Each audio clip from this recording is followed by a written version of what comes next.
con la definición de lo que es un niño de alto riesgo. Un niño de alto riesgo es aquel que por sus antecedentes, tanto en la parte prenatal, perinatal o postnatal, tiene la probabilidad de desarrollar un problema del desarrollo.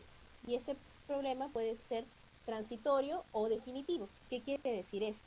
Significa que este trastorno podría ser temporal debido a la propia inmadurez del niño porque está en desarrollo, o en algunos casos poder ser definitivos como una parálisis cerebral. Entonces, es ahí el reto de poder saber qué niños son, este diagnóstico lo van a tener de manera definitiva para poder intervenir y apoyarlos, ¿no? Muy bien.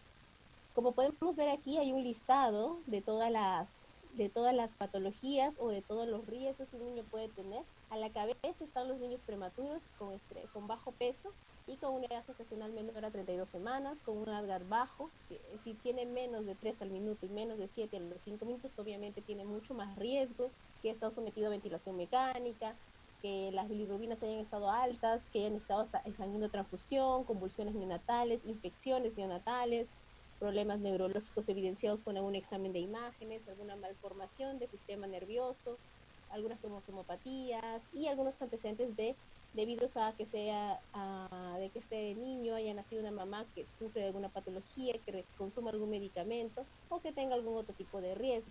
Si bien es cierto, los niños de riesgo neurológico incluye no solamente los de alto riesgo, también hay de riesgo leve y riesgo moderado.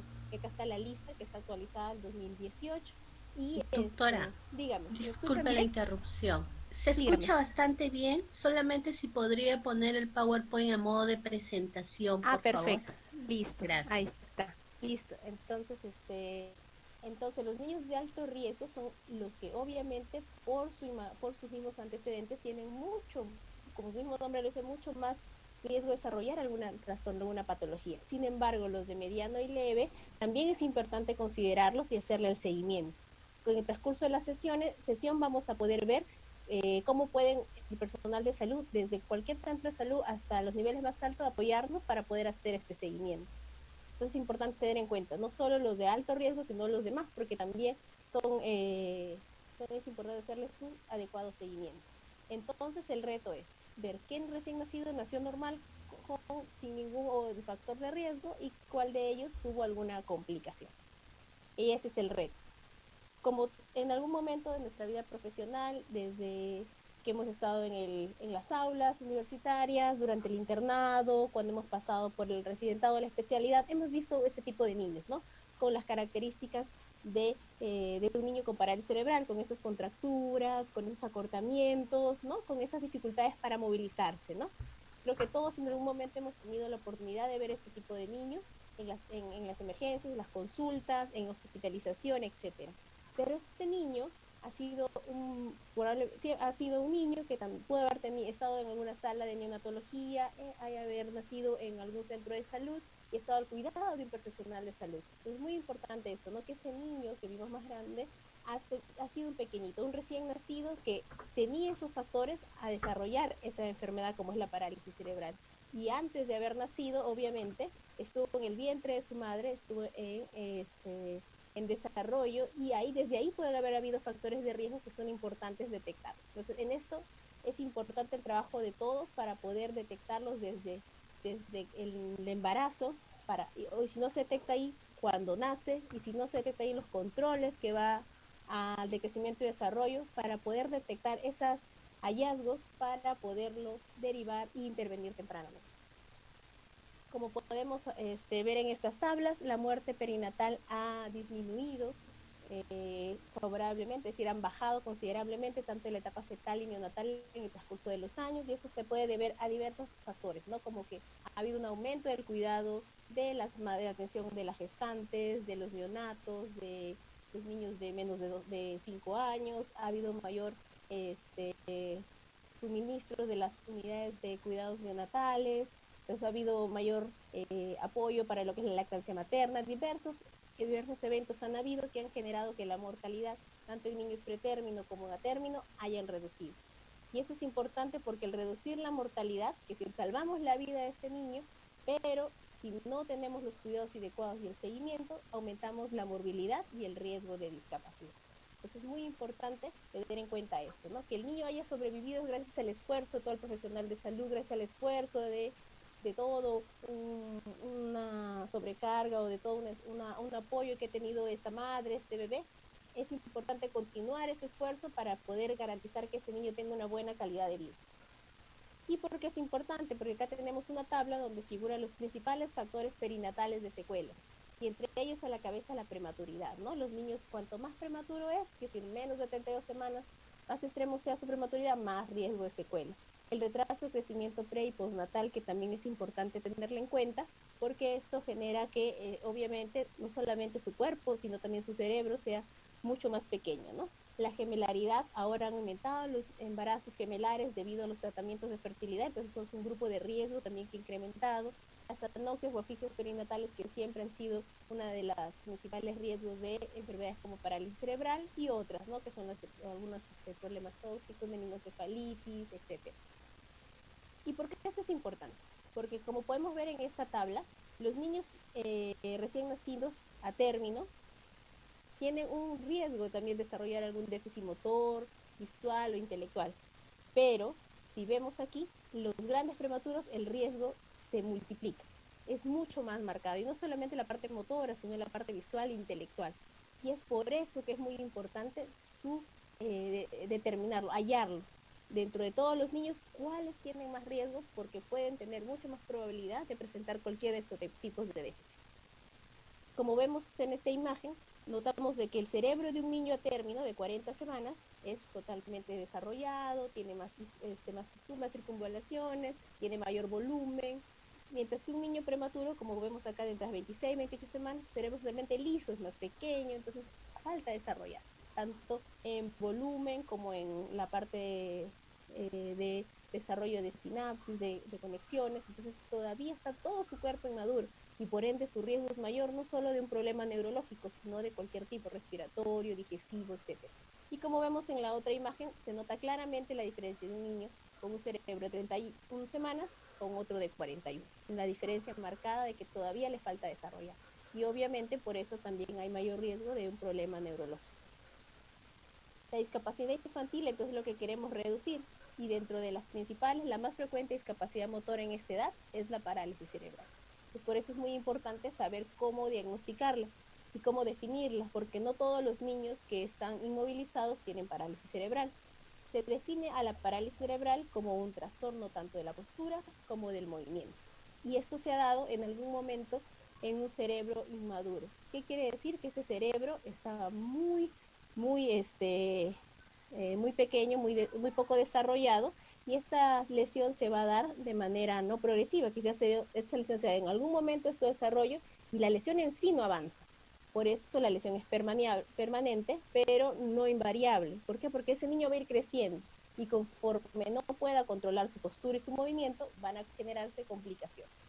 Y esto va a limitar obviamente su actividad, es decir, no va a poder probablemente sentarse, o quizás no pueda caminar adecuadamente, o quizás le dificulte hacer alguna otra actividad, y puede o no estar acompañado de otros trastornos, ¿no? Como un problema intelectual, un problema de visión, un problema de audición, un problema de lenguaje, un problema de alimentación. Entonces, esa es la definición de parálisis cerebral, que es la discapacidad más frecuente en esta edad. Bueno, acá también, ¿por qué es importante esto? Como hemos dicho, la prematuridad y la asfixia son los principales factores de secuelas neurológicas. Y es importante por ello, ¿no? Por el seguimiento prolongado que requiere, hacerle toda esta detección y continuar viendo cómo va desarrollándose este niño para poder hacerle una intervención temprana. Y un trabajo multidisciplinario, es decir, de todo el personal de salud, desde los obstetras, los ginecólogos que tienden a esta madre gestante, el pediatra, el neonatólogo, las enfermeras que hacen el CRED. Entonces, todo ese equipo necesitamos que sea consciente de lo importante que es su detección y poderle seguir evaluando. Como dije, este niño si detectamos ese factor de riesgo, debe empezar un programa de intervención temprana. Se le debe hacer su seguimiento y sobre todo que entre a un programa de atención integral, porque debido a ello, como mencioné, puede tener otras dificultades que incluyen la parte respiratoria, quizás la parte digestiva, etc. La evaluación neonatal es el tema específico de ahora, que vamos a dar algunas pautas de lo que debemos fijarnos para poder considerarlo como factores de riesgo también. Siempre la historia clínica es lo principal. Aquí tenemos la anamnesis, que es tomar todos los datos de la madre gestante, cómo fue el parto y los detalles después del mismo, el examen físico del niño y cómo valoramos su desarrollo, sus hitos del desarrollo. Y algunos exámenes complementarios, como pueden ser, por ejemplo, el screening neonatal, que nos puede detectar enfermedades como el hipotiroidismo, que requieren tratamiento temprano, ¿no? Pues aquí tenemos una tarjeta de crecimiento neonatal, o que se le da a las mamitas cuando nace su niño, y acá tenemos, ¿no?, su peso al nacer, su perímetro cefálico, su ADGAR. Son datos muy importantes que debe figurar. Y yo creo que es muy importante que el personal de primer nivel lo realice, lo rellene la tarjeta lo máximo que puede. Y cuando el niño, por ejemplo, ya pase a su tarjeta de vacunación o ya tenga su tarjeta de vacunación, transcribir esos datos. Muchas veces llegan a la consulta y la mamá no se acuerda ni siquiera del peso a veces de su niño, no se recuerda bien porque obviamente he estado sometida a quizás diversos procesos, a las dificultades durante el mismo, entonces no se recuerda ni el peso del niño, si respiró o no, no te da datos exactos. Pues conforme ustedes hacen la referencia, también revisar que su cartilla esté debidamente llenada, que tenga esos datos, porque nos ayudan mucho a nosotros para poder evaluar y poder considerarlos para lo que es la valoración del riesgo, ¿no? Y por eso es muy importante que cuanto más podemos rellenarla y la tenemos, explicarle a la mamá lo importante que es que la cuide, la tarjeta de nacimiento y la tarjeta de vacunación, pues obviamente nos va a ser de mucho apoyo para nosotros. La anamnesis, como mencioné, factores prenatales, por ejemplo, si la mamá hizo control prenatal, si la mamita tú sufres de alguna enfermedad, por ejemplo, algunas tienen epilepsia, consumen algún medicamento, es muy importante tenerlo en cuenta. Otra cosa también importante es su primera gestación, qué número de gestación es, si es que durante el embarazo hubo amenaza de aborto, algún riesgo, es hospitalizada, qué medicamentos recibió, es importante considerar. Los perinatales, si fue un parto normal, cesárea, traumático, fue en casa, algunos partos son domiciliarios hasta la actualidad, hay algunas veces que pueden haber partos domiciliarios. Entonces todos estos datos es importante, ¿no? Su peso, su ADGAR, su perímetro cefálico. Otra cosa importante también es qué recibió, si es que el niño hizo alguna otra cosa, estuvo hospitalizado por más tiempo. En la parte de exámenes neonatales registrarlo, ¿no? Si hizo hipoglicemia, si tuvo sepsis, hizo problemas, tuvo dificultad respiratoria, ¿no? Todos esos datos es muy importante para nosotros. Antecedentes patológicos del niño, puede ser que haya nacido con algún problema cardíaco, que hayan detectado, si hayan detectado algún otro problema digestivo o algo más, también nos apoya. Igual los antecedentes familiares, ¿no? Si es que tienen un hermanito con algún otro diagnóstico, como epilepsia, o si tiene hermanitos que han fallecido tempranamente. Entonces es muy importante esos datos en la historia, que ustedes lo recolecten y cuando hagan la referencia también lo manifiesten lo más importante. Ahora, en el caso de los neonatos, es muy importante tener en cuenta también la parte de terminología, para poder hablar un lenguaje común entre todos. Entonces, lo principal es tener en cuenta la edad gestacional, porque eso nos va a ayudar para saber si el niño fue a término o no. Entonces, la edad gestacional se considera desde el primer día del último periodo menstrual, ¿no? Y hasta la fecha de nacimiento, que sí puede ser que el niño nació a las 37 semanas, a las 35 semanas, es importante eso registrar. Y el otro término importante es la edad cronológica, que es desde el nacimiento hasta la fecha que se le está evaluando ese día. Ahora, la edad cronológica es muy importante, sin embargo, si el niño ha sido prematuro, tenemos que saber la edad corregida. Y es muy importante tenerlo en cuenta porque esta edad es desde la fecha que nació hasta la valoración, la fecha esperada de parto. Que si el niño prematuro a veces no completa las 40 semanas, entonces es importante considerarlas para poder corregirlas. Y vamos a hacer un ejemplo para poder saber cómo determinarla y que ustedes mismos sepan por qué es importante. Para poder hallar la edad corregida necesitamos dos datos, la fecha de nacimiento y la edad gestacional. Tenemos acá como fecha de nacimiento el 15 de enero del 2020. Ese niño nació esa fecha con 32 semanas. Entonces, si un niño a término debe ser de 40 semanas, restamos 40 menos 32 y 40 menos 32 nos sale 8 semanas. Un mes tiene 4 semanas. Entonces, si este niño nació a las esa resta 40 menos 32 es 8, pues significa que son 2 meses, ¿no? Es decir, que este niño tiene 2 meses de que nació antes, 2 meses antes de su fecha. Y hacemos esta tabla, ¿no? Año, mes y día. Y ponemos en la parte de arriba la fecha de hoy. Hoy día es 24 de abril del 2020. Y, y abajo colocamos lo que es la fecha de nacimiento del niño, el 15 de enero. Y hacemos una resta, así como la tabla de unidades, decenas y centenas, igualito. Restamos primero año, 2020 menos 2020, 0. Mes, 4 menos 1 sale 3. Entonces el niño tiene, su edad es 3 meses ahora. Y restamos los días también, ¿no? Que al final se le cambian. Luego, entonces aquí vamos a tener la edad cronológica. Y si restamos los 2 meses que nació antes, entonces nos sale la edad corregida. Es decir, que el niño tiene 1 mes de edad corregida. Entonces, edad cronológica, 3 meses y edad corregida, 1 mes. Entonces, eso es importante, ¿por qué? Porque muchas veces en el control CRED o en su control el pediatra o cuando asiste al centro de salud, se le evalúa 3 meses, ya debe controlar la cabecita. Pero este niño puede ser que no lo logre y estaría dentro de lo esperado, dentro de lo normal, porque este niño corrigiendo la edad todavía tiene 1 mes. Entonces, eso es muy importante tenerlo en cuenta para que nosotros podamos entender el desarrollo de una manera más individual, más independiente de su edad que tiene, ¿no? Porque a veces lo hablamos de 3 meses y obviamente va a estar con un retraso y no es necesariamente correcto, porque este niño realmente es como si tuviera todavía 1 mes y le da exámenes. Pero hay que observarlo, ¿no? Para ver cómo va en el tiempo. Otros datos o otros términos que es importante que ustedes los manejen para poder hablar un mismo idioma todos es la clasificación por edad gestacional, ¿no? Un niño término es que entre las 37 hasta las 41 semanas. Luego de ello es un niño post-término, 42 semanas. Y acá tenemos a los prematuros, los que nacen a las 36 en adelante. Y hay prematuros tardíos, moderados, muy pretérminos y los extremos pretérminos, que son los menores de 28 semanas. Acá tenemos también otra terminología que es importante conocer, es la clasificación por peso. Un peso normal o adecuado de 2,5 kilos hasta casi los 4 kilos y un macrosómico es más de 4 kilos. Y también la clasificación por debajo, ¿no? Los bajo peso al nacer, que es menos de 2,5, el muy bajo peso al nacer menos de kilo y el extremo bajo peso al nacer que ya es menos de kilo. Es muy importante esto para poder registrarlo, ¿no? Y de antemano tener la terminología todos iguales.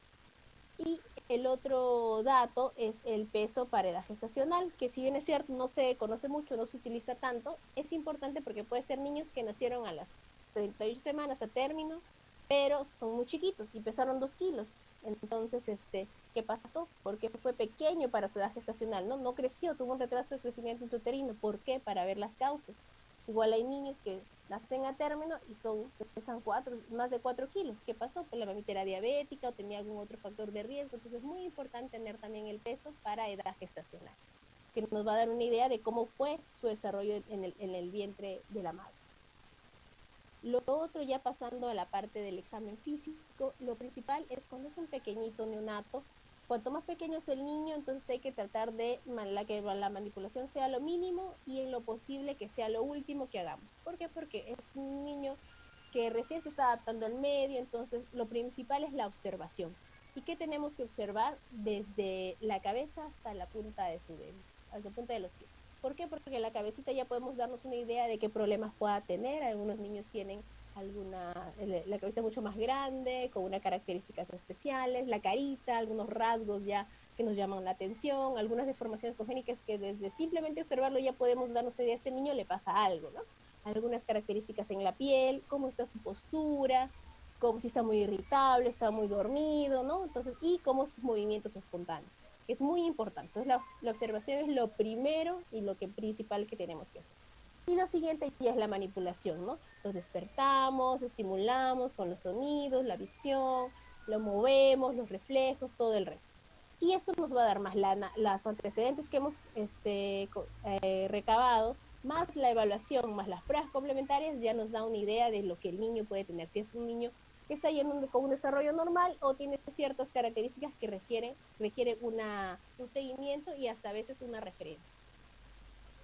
Acá está una tabla donde está en orden de lo que tendríamos que revisar. lo principal es ir, como le digo, en una cierta, con cierto, teniendo unas pautas para poder guiarnos, y entre ellos lo principal es, como le digo, de la parte superior hasta la parte inferior, y comenzamos siempre con la parte de la craneofacial, midiendo el perímetro cefálico, viendo cómo es su estado activo, ¿no? Cómo responde al sonido, a la accesibilidad de la luz, si ya notamos algún estrabismo, ¿no? Si cómo lo vemos su postura y los movimientos espontáneos que le presenta. Ahora rápidamente vamos a desarrollar cada uno de ellos para que ustedes tengan mayor conocimiento y así nos puedan ayudar a la detección. En el caso de la evaluación de todo lo que es el cráneo, es importante tener en cuenta la forma. Hay muchos niños que durante el parto fue traumático, tuvo algunas dificultades, entonces van a tener algunas características, ¿no? Como un edema, ahí en la parte superior de la cabecita, en un campo subcutáneo, un cefalohematoma, ¿no? Que es importante desde temprana edad determinarlo. Luego también ver la parte de las fontanelas, ¿no? En el caso si está deprimida, si está bombada, si la cómo es la forma de su cabecita, ¿no? ¿Qué características tienen? Porque nos da una idea de que durante el parto pudo haber tenido algún tipo de dificultad también. El perímetro cefálico, si bien es cierto, es una de las evaluaciones más simples porque solo necesitamos 1 centímetro, a veces no se hace, se deja de hacer, siendo una evaluación muy importante, ya que nos permite ver cómo va yendo el desarrollo del cerebro. Específicamente, el tamaño de la cabeza tiene correlación con el volumen intracerebral. Entonces, si un perímetro cefálico va creciendo adecuadamente, entonces nos da una idea que ese niño también, su cerebrito se va desarrollando adecuadamente. Y tenemos, ¿no?, una macrocefalia, cuando el perímetro es superior a las 2 desviaciones estándar, es decir, mucho más del nivel normal, pues, ¿no? Y eso nos hace pensar en problemas como una hidrocefalia, que es importante detectarla y si la sospechamos, pues referirla para que se le tomen los exámenes adecuados. Y lo contrario, una microcefalia, cuando el perímetro cefálico está por debajo de lo esperado, ¿no? Y eso puede ser debido a una enfermedad perinatal como son las toxoplasmosis, las infecciones por citomegalovirus, alguna enfermedad genética, ¿no? Entonces es muy importante considerarlo siendo una evaluación sencilla solo con el centímetro. Y no solamente tomarlo al día que nace, sino también cuando va al próximo control, tomarlo nuevamente para ver si hay una secuencia de cómo está creciendo ese cerebro, cómo está creciendo su perímetro cefálico, es una idea adecuada de al menos de valoración de la parte del volumen cerebral. Y acá tenemos las tablas de la OMS, que son las que se utilizan, y obviamente si sobrepasan por el percentil 97 o en cambio lo contrario, están por debajo del percentil 3, obviamente nos llama la atención, ¿no? Y hacerlo, obviamente, siempre con la edad corregida. Lo otro es ver algunos rasgos craneofaciales, ¿no? Si es que el niño tiene algunos problemas en la parte de la región frontonasal, porque la región frontonasal está muy ligada con la parte neurológica. Entonces, si el niño tiene algunas características en la región de la frente, la línea media, el paladar, entonces nos puede dar una idea de que podría tener hasta un problema de tipo genético, ¿no? Por eso es muy importante tener en cuenta la observación del niño, ¿no? Específicamente de su carita. Y también lo otro es que tenemos que evaluar, revisar todo el cuerpo entero. El niño, si es posible, durante la evaluación debería solamente estar en el pañal para poderle evaluar todo su cuerpo y determinar algunas lesiones de la piel. ¿Por qué? Porque la piel y el sistema neurológico han tenido un origen embriológico común.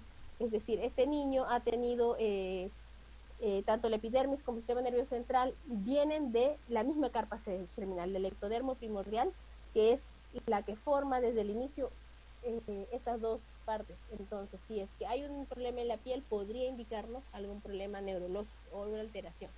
Ejemplo de ellos son, por ejemplo, encontrar un angioma o algún signo en la parte baja de la columna nos podría dar una idea de que puede tener un niño una espina bífida oculta o algo con respecto a lo que es la parte de la columna. Las manchas color café con leche, si las tiene en ciertas partes o en cierta cantidad, podrían darnos una idea de un problema como la neurofibromatosis, también algunos lunares o nebus que pueden ser muy grandes, también nos pueden hablar de un riesgo de un melanoma o de alguna otra patología de ese tipo. Algunas hipopigmentaciones con ciertas características nos pueden dar también diagnósticos como hipomelanosis de hito, que también cursa con problemas neurológicos y así diversos. Hallazgos en la piel nos puede dar alguna idea de alguna enfermedad también de tipo neurológica, ya desde temprana edad. Como mencioné, el estado de vigilia y sueño es muy importante para nosotros, ya que Si es un niño que está totalmente soñoliento, está durmiendo demasiado, dependiendo de la edad también, porque obviamente cuanto más pequeño o más prematuro es el niño, sus horas de sueño son mayores y conforme va creciendo ese tiempo de sueño va a ir disminuyendo, ¿no? Lo ideal es evaluarlo en esta etapa, ¿no? En la vigilia activa, el niño está despierto pero no llora. Sin embargo, es importante, a pesar de todo, si es que el niño llora por algún momento, es importante evaluar también eso, porque cuando el niño llora podemos evaluar también su mímica facial, porque muchas veces hay parálisis congénitas que no se detectan cuando el niño está tranquilo, solo cuando llora o sonríe, en este caso todavía está muy pequeño, se pueden detectar algunas asimetrías en la carita, entonces también el llanto es importante valorar, tanto el sonido, cómo es el mismo llanto, para poder determinar algunas otras enfermedades. El tono muscular. El tono muscular es algo muy importante para nosotros y si bien es cierto la evaluación a veces es un poco, no está establecida, sin embargo, en el caso del tono muscular pasivo es la resistencia del músculo a la movilidad, ¿no? Al estiramiento pasivo. Y es muy importante porque se va a poder evaluar o tener una idea de que si ese tono está incrementado o está disminuido y esto se puede hacer a través de tanto de la observación como de la movilización de algunos segmentos corporales. La hipotonía, cuando un niño es prematuro, puede ser normal o fisiológica, porque esto, conforme el niño va aumentando sus semanas de gestación hasta llegar al término, las 40 semanas, se produce una hipertonía fisiológica, que eso con el tiempo va a comenzar a bajar y volverse una hipotonía fisiológica. Por eso al inicio de la charla hallamos de que pueden haber algunos signos que nos hagan pensar que ese niño pueda tener un signo de alarma, como en este caso la hipertonía, pero que en el transcurso del tiempo disminuye y se normaliza y no se afectan sus hitos del desarrollo. ¿Por qué? Porque puede llegar a ser una hipertonía fisiológica o una hipertonía debido a una inmadurez también. Entonces, por esto es muy importante el seguimiento y poder ver si esa hipertonía está bajando y va acorde con su desarrollo o no, para poder hacer la intervención. Una manera de hacer la evaluación de la postura es evaluando la postura al momento de evaluar al niño, entonces por eso es muy importante observarlo, ¿no? Si es un niño a término, su postura normal es esta, con los bracitos flexionados, una flexión de 4 extremidades, ¿no? Como mencionamos, son una hipertonía fisiológica. Pero si notamos un niño como la imagen de acá, la imagen superior, que está totalmente, sus brazos extendidos, sus piernas totalmente abducidas, ¿no? Así como un libro abierto, pero este niño nos dicen, no, es un niño de 32, de 28 semanas, entonces un niño prematuro. Entonces es normal que esté así, porque a las 28 semanas, como mencioné, había una hipotonía. Pero si ese niño, como el de abajo, está casi la misma postura que el de arriba, pero ya está a término, nos hace llamar la atención, ¿no? Porque está así, tan laxo, tan abierto, ¿no? Tan relajado, entre comillas, ¿no? Entonces puede ser que el niño sea hipotónico y es importante seguir evaluando. Por eso es muy importante la observación desde que el niño está en la camilla o en la zona donde lo estamos evaluando para poder determinar su postura y eso nos da una idea del tono muscular pasivo. Luego de ello ya podemos pasar a la movilización, a la manipulación y uno de los exámenes o que podemos hacer de manera fácil es la parte signo de bufanda, que es elevar el bracito del niño agarrándolo de la muñequita y lo hacemos pasar hasta el hombro opuesto, ¿no? Pasando por delante de su tórax. Y esto es importante porque cuando el niño recién nace apenas va a poder mover un poco y no llega a pasar ni siquiera a la línea media. Posteriormente, cuando el niño vaya creciendo, esto va a ir lográndolo hasta que ya pueda llegar hasta sobrepasar la línea mamaria contralateral. Entonces, es muy importante tenerlo en cuenta porque hay niños más grandes, por ejemplo, 3, 4, hasta 6 meses, que le hacemos la misma maniobra y no pasamos la línea media, entonces están un poco duros, pues puede ser una hipertonía, ¿no? Y lo contrario, agarramos y están más grandes y se pasa con todo. Entonces puede ser que también lo contrario, ¿no? Una hipotonía, que sobrepasa la línea media. Entonces es importante tenerlo en cuenta.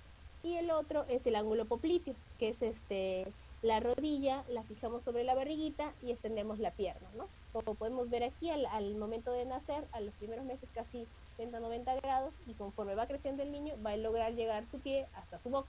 Y eso es normal. Pero si notamos que ese niño no llega, va creciendo y se sigue limitando para hacer esta movilidad, podemos pensar también en una hipertonía. Lo otro es el tono muscular activo, pues su mismo nombre lo dice, es justamente a la movilidad, para poder, el tono muscular activo es el que nos va a permitir controlar la parte del control cefálico, el tronco, sentarnos, pararnos, es lo que nos va a dar esa posibilidad.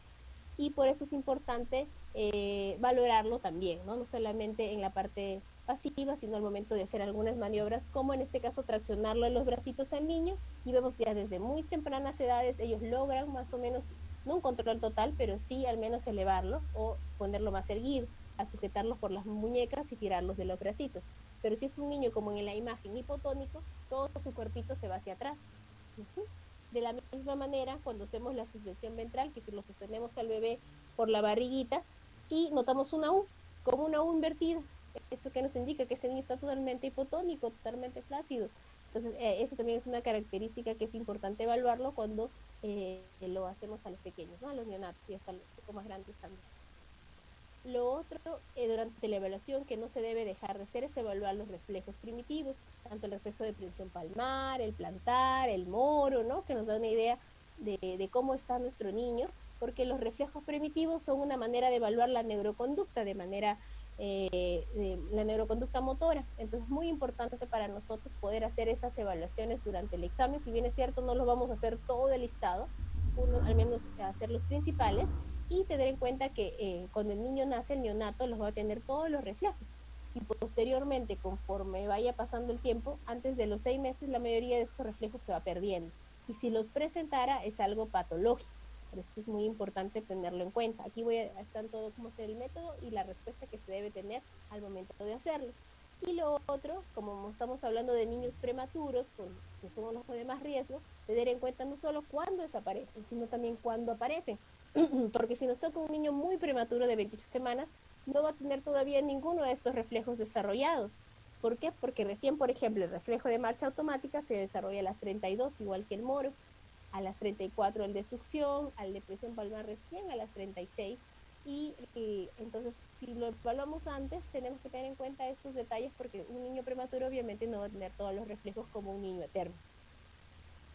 Ahora, si bien es cierto, la evaluación neurológica tiene ciertos pasos, ciertas características, ya en la actualidad hay escalas sistematizadas que nos han hecho, que nos hacen ver cómo es cómo se puede estandarizar esta evaluación, y obviamente hay un entrenamiento, existen cursos para ello, y ya hay instrumentos validados para la determinación temprana de parálisis cerebral.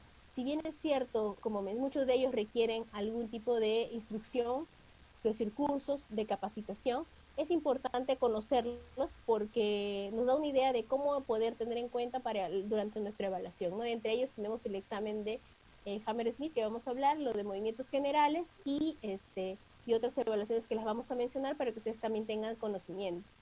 Como mencioné, la parálisis cerebral es uno de los trastornos que generan discapacidad motora más frecuente, y por eso su diagnóstico precoz es importante, es trascendental. La mayoría de diagnósticos se da a partir de los 2 años. Sin embargo, ahora hay exámenes que nos hacen poder tener un riesgo, una probabilidad desde antes de los 6 meses. Y es importante que ustedes lo sepan porque ganamos año y medio de poder tenerlo en terapias y poder ayudarlos, si bien es cierto, no para curar la parálisis cerebral, pero sí para mejorar mucho su movilidad, sus posturas, etcétera.